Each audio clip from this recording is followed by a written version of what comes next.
Isang kakaibang pagkakataon. 大追跡冒険者だわ。何か書いてある。もしこの本があるべき場所を離れてうろついていたら、耳をひっぱたいて帰らすこと。ジャービス。Jarvis Pendleton?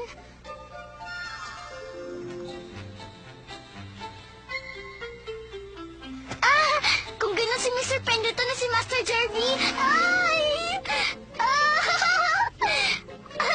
Aling Elisa! Aling Elisa! Ay! Ay!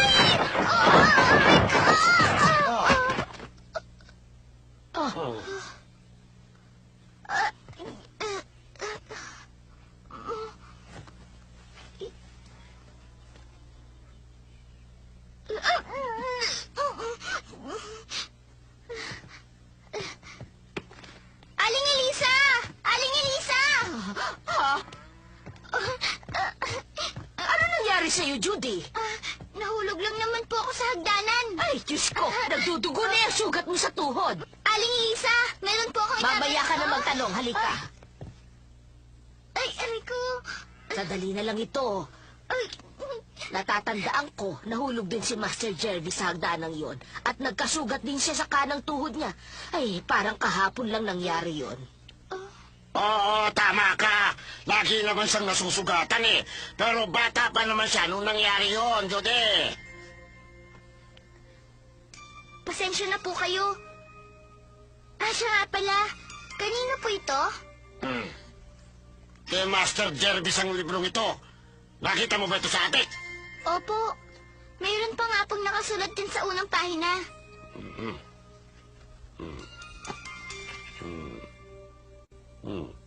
Tama. Si Master Jervis nga ang nagsulat nito. Mga 8 taong gulang siya noon. Binabasa niya itong librong ito nung nagbakasyon siya rito. Hindi, nagkakamali ka. 7 taong gulang labang siya. Natatandaan mo, nagpapagaling siya dito noon. Ano? Nagpapagaling ba siya noon? Oo, nako, nag-uulyanin ka na. Sino sinasabi mong ulyanin? Eh, sino ba ang sa akala mo? Eh, bakit mo naman nasabi yan? Ay, pwede ba? Wag mo ko sigawan. Nandito lang ako sa harapan mo. Ano ka mo? Tungkol po sa nakasulat, ang nagsulat po niyan ay si Jarvis Pendleton. Oo, tama. Yun kasi ang pangalan niya. Kung ganun, siya po yung tito ni Julia Ludwig Pendleton. Ano ka mo, Ludwig? Sana hindi na lang sila nagkapareho ng apelido ni Master Jervis. Ayoko talaga. Alam mo ba, Judy, dumalaw dito noon ang kapatid ni Jervis kasama ang pamilya nito. Alam mo bang pinaalis sila dito ni George? Hindi ko ginawa ang bagay na yan. Naiinip lang sila dito kaya umalis kagad. Kung ganun po, isa lang pong Jarvis yan.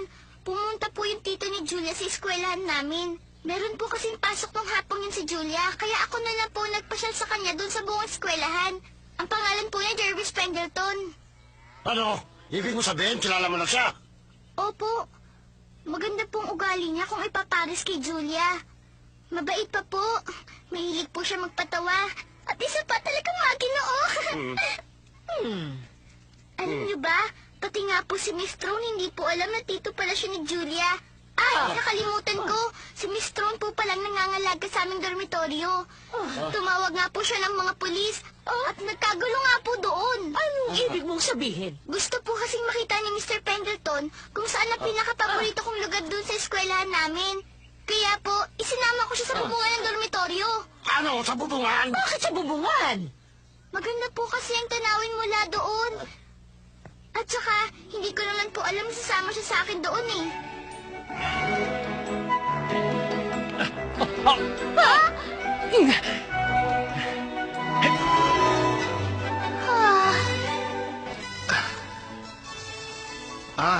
Maganda nga ang lugar na ito. Kitang-kita mo ang buong eskwelahan. Tama nga ang sinabi mo sa akin, Judy. Isa pa, sa palagay ko, hindi alam ng iba pang estudyante na meron palang ganitong lugar dito. Totoo, mali po palang mga iniisip ko tungkol sa kanyang pagkatao noon. Ang akala ko mayaman lang po siya, makasarili, kaprityoso, At hindi seryoso sa kanyang ginagawa.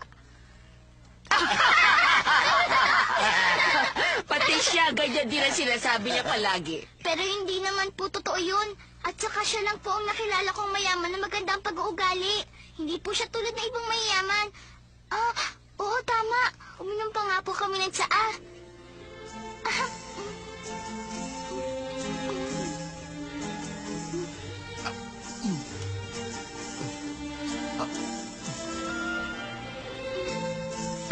ay! Ako na magpupunas. Pasensya ka na. Natutuwa ako na kasama kita ngayon. Ako rin. Oh? Nakakapagtaka naman. Nang alam ko, dala-dala ko yung kanina. Oh. ang laki mo kasi magbigay ng tip. Ayos lang, ililibre na lang kita. Napakayaman po niya pero wala po siyang dalang pera. Hindi rin po talaga siya mayabang. Nun ko lang po siya nakilala. Pero pakiramdam ko po ang tagal-tagal ko na siyang kilala. Masaya na po ako nung nag-uusap kami. Kung ganon, kumusta naman siya pagkatapos? Mabuti naman po. At saka mukha naman pong naging masaya siya nung araw na yun. Pinadalhan niya nga po ako na isang kahon ng tsokolate.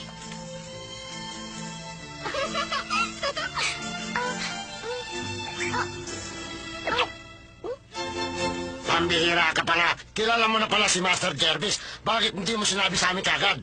Paano naman niya sasabihin sa'yo? Ngayon lang nalaman ni Judy na kilala din natin si Master Jervis. Tama po kayo. Nung nakita ko po yung libro, naisip ko na baka nga siya yun. Ang Rock Willow Farm na ito ay dating pag-aari ni Jervis Pendleton.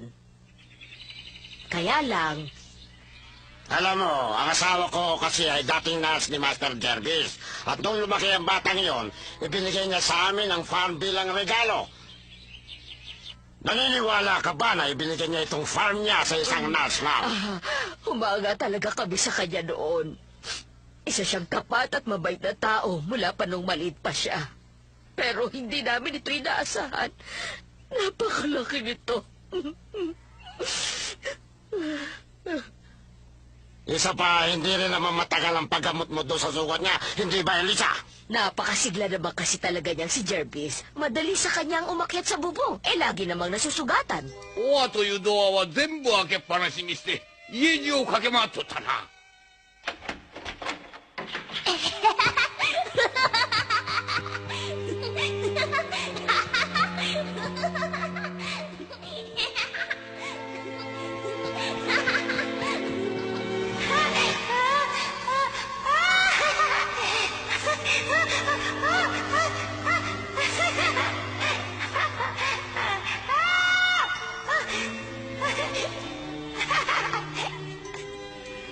Isa siyang masaya at aktibong bata.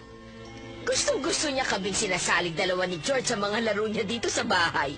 Ang saya nga namin. Kahit kami lang magkakasama sa bahay. Kahit niloloko pa niya kami, palagi pa rin ako natatawa sa mga biro niya. Naaalala mo pa ba, nung sinubukan niyang kumuha ng matamis sa paminggalan, nahulog siya.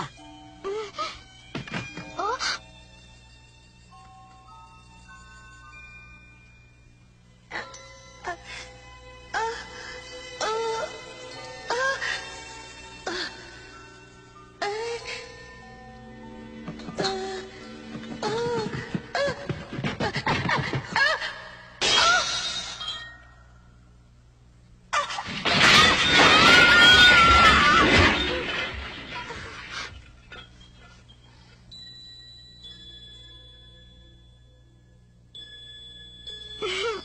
Dear Mr. Smith, nagulat po talaga ako na yung bata na nasa litrato at yung kinikwento nila Mr. and Mrs. Semple sa akin ay wala pong iba kundi si Mr. Jervis Pendleton. Isa pa po, mula po na nalaman nila na kilala ko si Jervis, naging mas malapit na po sila sa akin at nararamdaman ko po na parang miyembro na ako ng pamilya nila.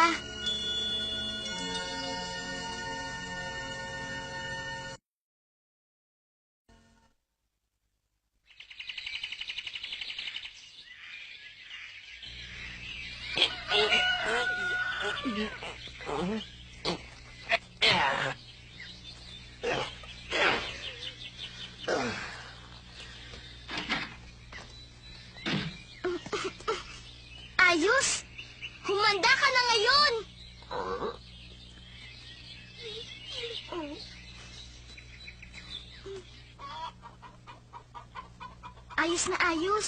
Wala sila dito.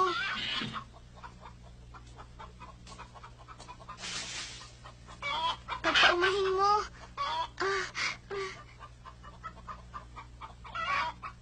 Pasensya ka na, ha? Ayun na siya!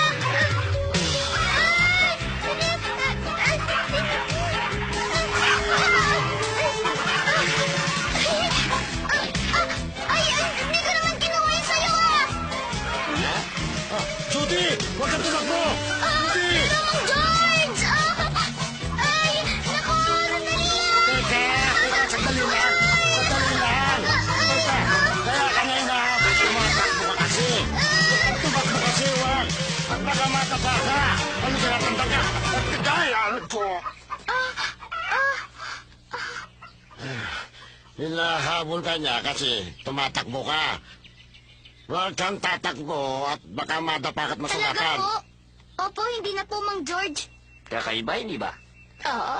Ayos lang sa kanya kahit pagsabihan siya. Ay nako, Judy, hindi naman ito nangingitlog dahil ito'y tandang. Ayoko na nakakabasag ka pa ng itlog araw-araw. Tama na yan.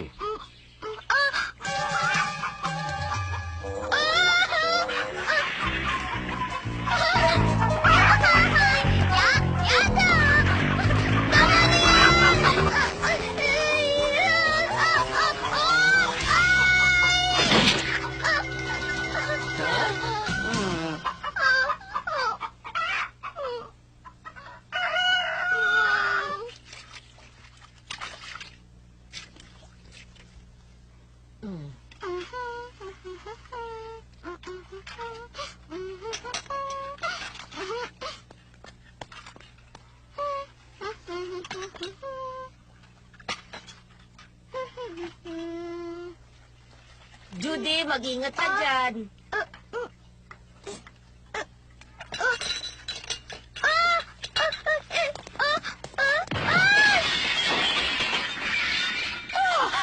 Judy, ayos ka lang ba? Hindi ko po sinasadya. Saan niyo po gusto ilagay ito? Kumusta ka, Masay? May matutulong ba ako sa'yo? Wala, salamat. Salamat na lang, Judy.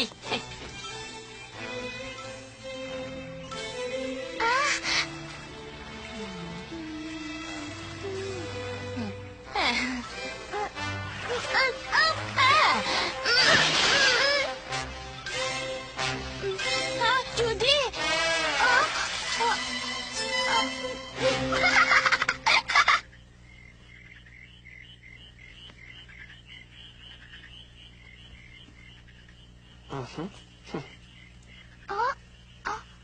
Anong sinisigit mo?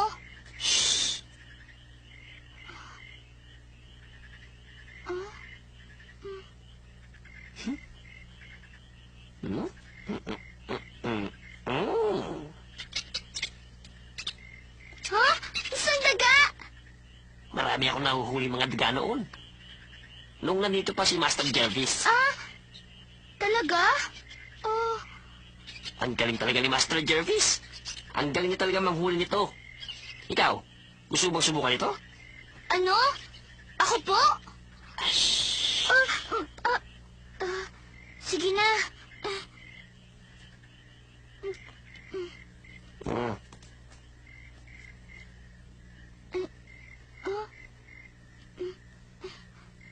Dahan-dahan lang. Dahan-dahan.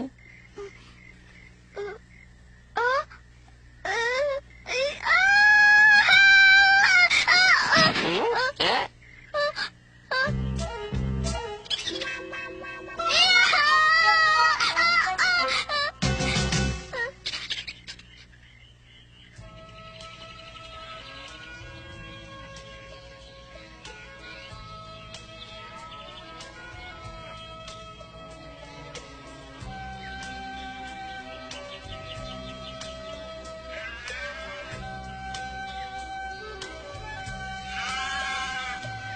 Ano ka ba?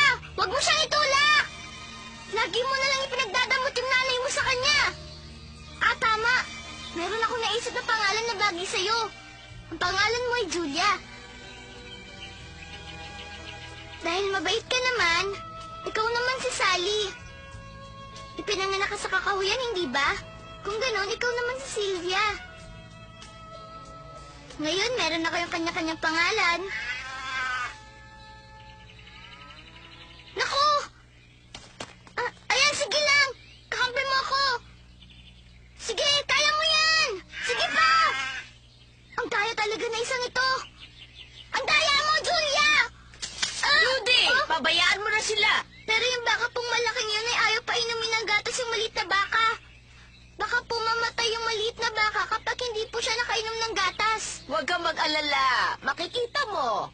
Magkakaroon din siya ng pagkakataon. Kaya pabayaan mo na sila. Pero, Namatay na kasi yung ina nung maliit na baka nung bata pa lang yun. Kaya nga sumama na siya ngayon sa iba pang mga baka. ganun po ba namatay ng kanyang ina?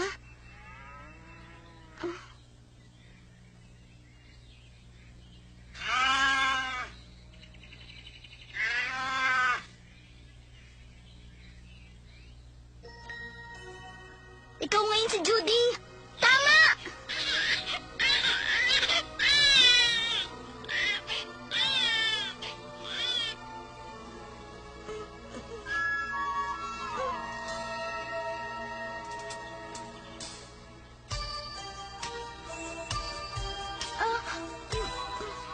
Ano bang ginagawa mo, Judy? Judy, Ah? ulila nga siya, pero wag mong binibigyan ng special na atensyon. Alam mo ba, magiging lampay ang bakang yan. Magiging lampa? Tama ka. Kahit saan sila nagmula, sama-sama silang lahat na lalaki. At saka kailangan din nilang maging matatag. Halika na, kumain na tayo ng tanghalian. Nagugutom ka na ba? Kapag ang huli ng baka daw, ibinigyan mo ng espesyal na atensyon ay magiging lampa. Isa po akong ulila, pero nakakatanggap po ako ng magagandang regalo mula sa inyo at nagbabakasyon pa po ako dito. Sa tingin niyo po, Mr. Smith, magiging lampa po akong bata kung ganon? Sandali lang.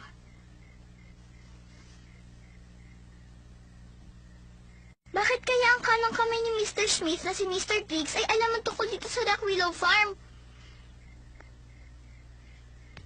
Pag-aari dati ni Mr. Pendleton ng farm na ito. Kung ganon, magkakilala kaya si Mr. Pendleton at si Mr. Griggs?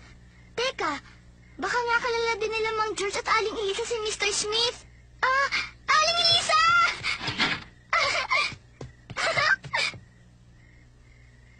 Hindi. Kapag tinanong ko naman sila tungkol kay Mr. Griggs at Mr. Smith, kailangan sabihin ko sa kanila na ako isang ulila. Hindi! Pagkakataon, malalaman na din ni Mr. Pendleton na ako isang ulila.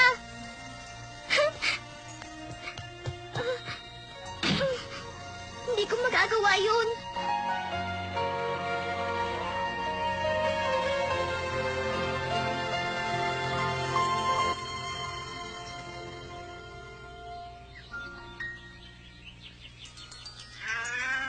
Judy! Halika nga dito, Judy!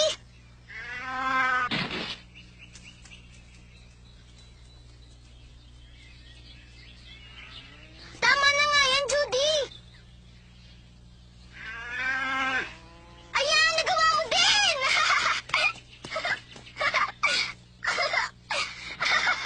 Nakikiliti naman ako. Tama na yan! Nakakatuwa naman yan, Judy. Aling Elisa! Alam mo, napakabait mo talagang bata. Pareho kayo na ugali ni Jarvis. Talaga po? Totoo, mabait ka sa lahat ng tao. Masayahin at palagi nasusugatan dahil sa iyong kalikutan. Oh?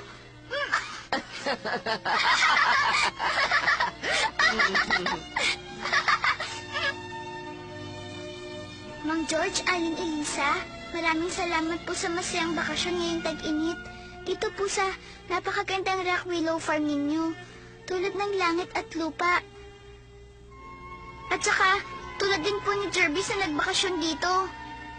Pakiramdam ko po, lumawak at naging malinaw ang aking pag-iisip. Kaya kapag malaki na po ako, sana maging isang mabuting tao din po ako tulad ni Mr. Jervis Pendleton. Yung hangin po dito ay presko at sariwa po talaga. Mula sa Rock Willow Farm, Judy Abbott.